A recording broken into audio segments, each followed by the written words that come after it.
بچے کو proper guide کرتے ہیں ایک نوجوان کو. ہمارے یہاں جن اداروں نے گائیڈ کرنا ہے نا وہ بزنس کرنے لگے ہوئے ہیں. آج کے دور میں یہ ممکن ہے کہ ایک بچہ پاکستان میں بیٹھ کے یو کے میں کاروبار کر سکتا ہے. یہ ممکن ہے ایک بچہ یہاں پہ بیٹھ کے دبئی میں کاروبار کر سکتا ہے. بتانے کا مقصد یہ ہے ساری کہانی کہ جب آپ خود کو وقت کے ساتھ اپ ٹو ڈیٹ نہیں کرتے تو زمانے کو آپ کی ضرورت نہیں رہتی. آپ نے فرمایا کہ اگر وہ ہنر سیکھے گا نا تو ہنر بیچے گا, لیکن اگر ہنر نہیں سیکھے گا تو دین کو بیچے گا. ہمارے اندر جو ٹیلنٹ ہے نا وہ بھی اسی طرح خزانے کے طور پہ پڑا ہوا ہے. اگر ہم اس کو یوٹیلائز کریں گے تو ہم اپنی زندگی بدل سکتے ہیں, لیکن ہم لوگ نہ اس کو تلاش کرتے ہیں نہ اس کو یوٹیلائز کرتے ہیں. دیکھیں اس دنیا میں نا کوئی بھی شخص راتوں رات ترقی نہیں کرتا. راتوں رات کسی شخص کو کامیابی نہیں ملتی.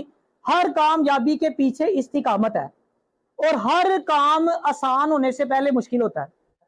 یہ وہی باپ ہوتا ہے نا جو صبح سویرے نکلتا ہے, کوئی بائک پہ جاتا ہے, کوئی بس پہ جاتا ہے, کوئی ایک بس بدل کے جاتا ہے, کوئی دو بسیں بدل کے جاتا ہے.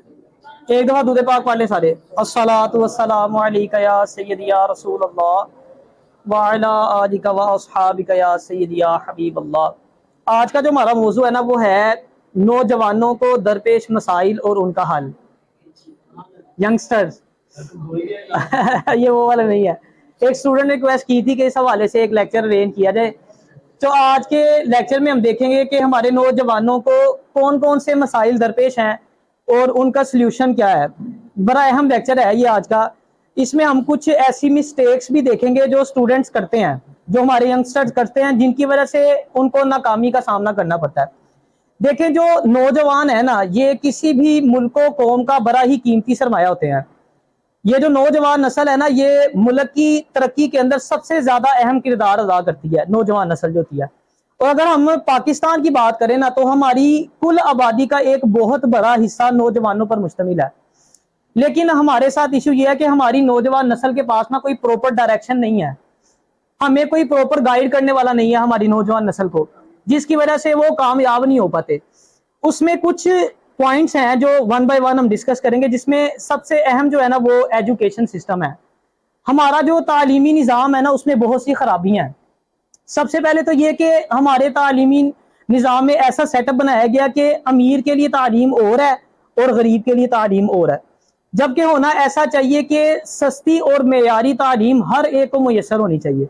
لیکن ہمارے یہاں پہ ایک یہ بہت بڑا ایشو ہے کہ غریب کے لیے اور تعلیم ہے اور امیر کے لیے جو ہے وہ اور تعلیم ہے. اس کے بعد ایک اور جو مین ایشو ہے, ہمارا جو ایجوکیشن سیکٹر ہے نا اس کا انڈسٹری کے ساتھ کوئی خاص لنک نہیں ہے, جس کی وجہ سے اسٹوڈنٹس کو بہت سے مسائل کا سامنا کرنا پڑتا ہے. یہاں سکولز میں, کالجز میں, یونیورسٹیز میں جو تعلیم دی جاتی ہے نا, جب کل کو پریکٹیکلی بچہ جا کے فیلڈ میں کام کرتا ہے نا وہ اس سے بالکل ہی ڈیفرنٹ ہوتا ہے.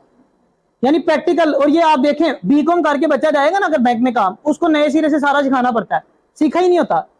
اگر آپ آن دی ادر ہینڈ دوسرے ممالک میں چلے جائیں وہ پریکٹیکل پہ زور دیتے ہیں. اچھا پھر جو ٹیچر پڑھا رہے ہوتے ہیں ان کا بھی انڈسٹری کا ایکسپوئر ہوتا ہی نہیں. شارٹ ہینڈ کے ٹیچر کی مثال لے لیں آپ. ایک ٹیچر ہے اس نے شارٹ ہینڈ پڑھانی ہے, اب وہ خود جو ہے اس نے کبھی گورنمنٹ سیکٹر میں جاب نہیں کی.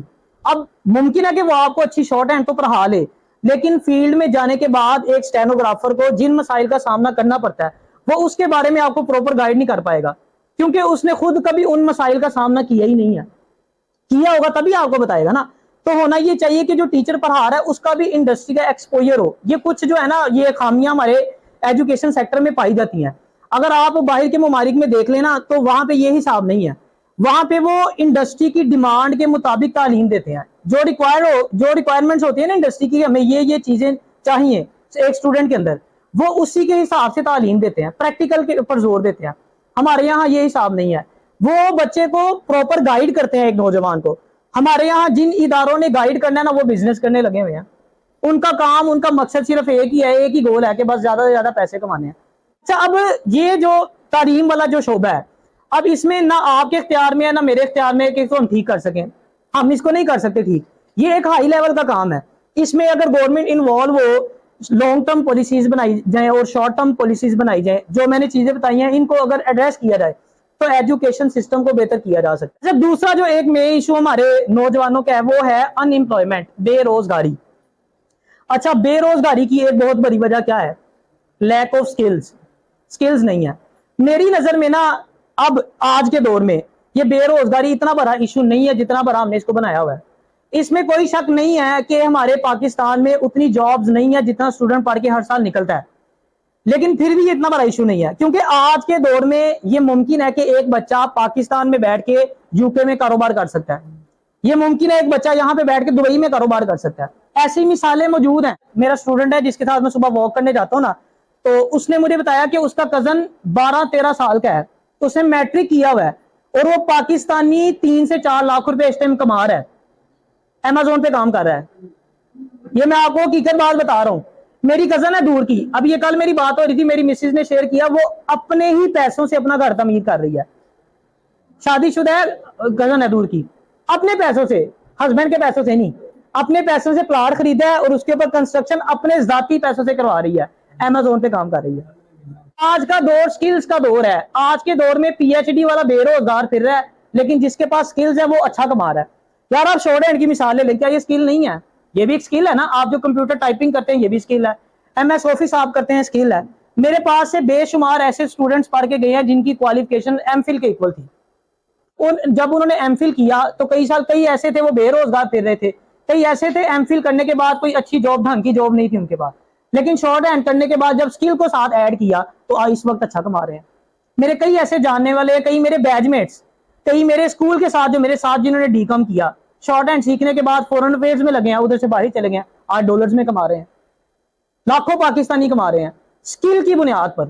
بتانے کا مقصد یہ ہے کہ اگر آپ نے ان امپلائمنٹ سے بچنا ہے تو آپ کو سکلز جو ہے نا وہ حاصل کرنا پڑیں گی، اور مزیدار بات یہ کہ سکلز جو ہوتی ہے نا وہ وقت کے ساتھ ساتھ چینج ہوتی رہتی ہیں، ہر دور کی نئی سکلز ہے نا۔ اب آج سے 5 سال پیچھے چلے جائیں، 10 سال پیچھے چلے جائیں، امیزون کا کوئی نام نہیں تھا، ڈیجیٹل مارکیٹنگ کا کوئی نام نہیں تھا، یہ چیزیں اب آئی ہیں، اور آنے والے وقت جب ہمارے بچے ہوں گے تب کوئی اور ہوں گی۔ تو وقت کے ساتھ ساتھ جو بندہ اپنے آپ کو اپ ٹو ڈیٹ نہیں کرتا نا، اس کا حال نوکیا والا ہوتا ہے۔ میں اکثر نوکیا کی مثال دیتا ہوں، نوکیا جب یہ اینڈرائڈ نکلا تھا نا، نوکیا کمپنی جب تباہ ہو گئی تھی، تو جب اس کے مالک کا انٹرویو لیا گیا تھا نا، وہ انٹرویو میں رونے لگ گیا تھا، اس نے کہا ہم نے وقت کے ساتھ خود کو اپ ٹو ڈیٹ نہیں کیا۔ کتنا نوکیا کا نام تھا، ایک وقت تھا ہر بندہ کہتا تھا میں نے نوکیا کا موبائل لینا ہے، آج نوکیا کو منہ کوئی نہیں لگاتا۔ اگر ہم بھی وقت کے ساتھ اپ ٹو ڈیٹ نہیں کریں گے نا تو معاشرے کو ہماری ضرورت نہیں ہے۔ پھر میں یہ آپ کو تقریباً پچھلے ہفتے کی بات ہے، ایک واٹس ایپ گروپ میں نا ایک مفتی صاحب ایڈ تھے، میں مختلف گروپ میں ایڈ ہوں، تو وہاں سے ان سے نا سلام دعا ہوئی، تو وہ مجھے ویسے میسج کر کے انہوں نے 3-4 دفعہ میسج کیا کہ آپ نا ٹائم نکال کے تو آئیے گا، میں نے کوئی ضروری بات کرنی ہے۔ میں نے ذہن میں میرے کو پتہ نہیں قاری صاحب نے کیا بات کرنی ہے۔ پھر ایک دن سنڈے کا ڈے تھا تو قاری صاحب نے میسج کیا، کہتے بیٹا آپ نا میرے پاس آنا مسجد میں نے کچھ ضروری بات کرنی ہے۔ میں چلا گیا ان کے پاس، یہ پاس ہی مسجد ہے، تو مفتی ہیں وہ مفتی، آپ کو عالم دین 8 سال کا کورس ہوتا ہے، اس کے بعد پھر میرا 2 سال کا میرا غالباً کورس ہوتا ہے، پھر جا کے بندہ مفتی بنتا ہے۔ مفتی وہ ہوتا ہے جس کو دین کا اتنا علم ہوتا ہے، جس کو اسلام نے یہ اختیار دیا کہ وہ فتویٰ جاری کر سکتا ہے۔ ایک مفتی فتویٰ جاری کرتا ہے نا، اتنا علم ہوتا ہے اس کے پاس۔ میں ان کے پاس گیا، انہوں نے پھر مجھ سے شیئر کیا، وہ کہتے کہ میں نے کمپیوٹر سیکھنا ہے، ٹائپنگ مجھے نہیں آتی۔ پھر انہوں نے بتایا کہ اب تقریباً محل ان کی 50+ ایج تھی، مفتی تھے اور بڑے مطلب کہ اچھے عالم دین تھے، وہ مفتی تھے۔ انہوں نے کہا تقریباً مجھے کہتے جب میں نے کیا تھا نا، انہوں نے بتایا غالباً میرا 8 پڑھے ہوئے تھے یا میٹرک کیا ہوا تھا انہوں نے۔ وہ کہتے ہیں ہمارے دور میں تب جب پرانے دور میں چلے جب میٹرک کی بڑی ویلیو تھی، آج کل تو پوچھتا کوئی نہیں نا میٹرک کو، اس وقت کا میٹرک پڑھا انٹر پڑھا آج ہمارے بی اے سے اچھا ہے۔ اس وقت انہوں نے کہتے ہیں جب ہم نے پڑھا تھا، جب عالم دین کا کورس کیا، جب میں مفتی بنا، تب یہ کمپیوٹر کا کوئی کنسیپٹ نہیں تھا، آج سے 20-25 سال 30 سال پیچھے چلے جائیں کوئی اتنا ویلیو نہیں تھی، کہتے کمپیوٹر کو کوئی نہیں پوچھتا تھا۔ تب آپ اگر کسی مدرسے میں جاتے تھے نا فتویٰ لینے کے لیے، وہ ریٹن آپ کو فتویٰ لکھ کے دیتے تھے، لیکن اب پیٹرن چینج ہے، آج کل بڑی جدید ٹیکنالوجی آ گئی، آج آتے ہیں نا آپ ان کو کہتے ہیں کہ مجھے فتویٰ چاہیے، وہ آپ کا نمبر نوٹ کر لیتے ہیں، سارا ڈیٹا لے لیتے ہیں، وہ آپ کو کہتے ہیں آپ گھر چلے جائیں، اس کے بعد آپ کو ریٹن ٹائپ شدہ آپ کے میسج واٹس ایپ آ جاتا ہے، آپ کے موبائل کے اوپر آپ کو فتویٰ مل جاتا ہے، ٹائپ کر کے وہ بھیجتے ہیں۔ تو انہوں نے مجھے بتایا کہ جس مدرسے میں وہ جاب کر رہے تھے وہاں پہ وہ مطلب فتویٰ والی برانچ میں تھے، جہاں کوئی فتویٰ لینے کے لیے آتا تو وہ فتویٰ ایشو کرتے تھے۔ انہوں نے کہا جب میں شروع تو ان کی ضرورت تھی، وہ ہاتھ سے لکھ کے فتوے جاری کرتے تھے، جیسے ہی نئی ٹیکنالوجی آ گئی، کمپیوٹر پہ سارا کام آ گیا، انہوں نے کہا کہ اب جو بچے عالم بن کے آ رہے ہیں نا، انہوں نے بی اے کیا ہوتا ہے، گریجویشن، کسی نے ماسٹرز کیا ہوتا ہے۔ آپ نے دیکھا ہوگا کئی مدارس میں جو ہے وہ دنیاوی تعلیم ساتھ ساتھ دیتے ہیں، جیسے آپ کا عالم دین کا کورس کمپلیٹ ہوتا ہے، ساتھ آپ کی وہ گریجویشن یا ماسٹرز کی ڈگری کمپلیٹ ہوتی ہے، ایم اے اسلامیات۔ تو انہوں نے کہا کہ اب جو بچے آ رہے ہیں انہوں نے بی اے کیا ہوتا ہے، ایم اے کیا ہوتا ہے، وہ ٹائپ بڑا اچھا آتا ہے ان کو۔ اب وہ کہتے ہیں مدارس میں ہے کہ کوئی فتویٰ لینے آتا ہے تو وہ فٹافٹ جو ہے وہ ٹائپ کر کے اس کو ایشو کر دیتے ہیں۔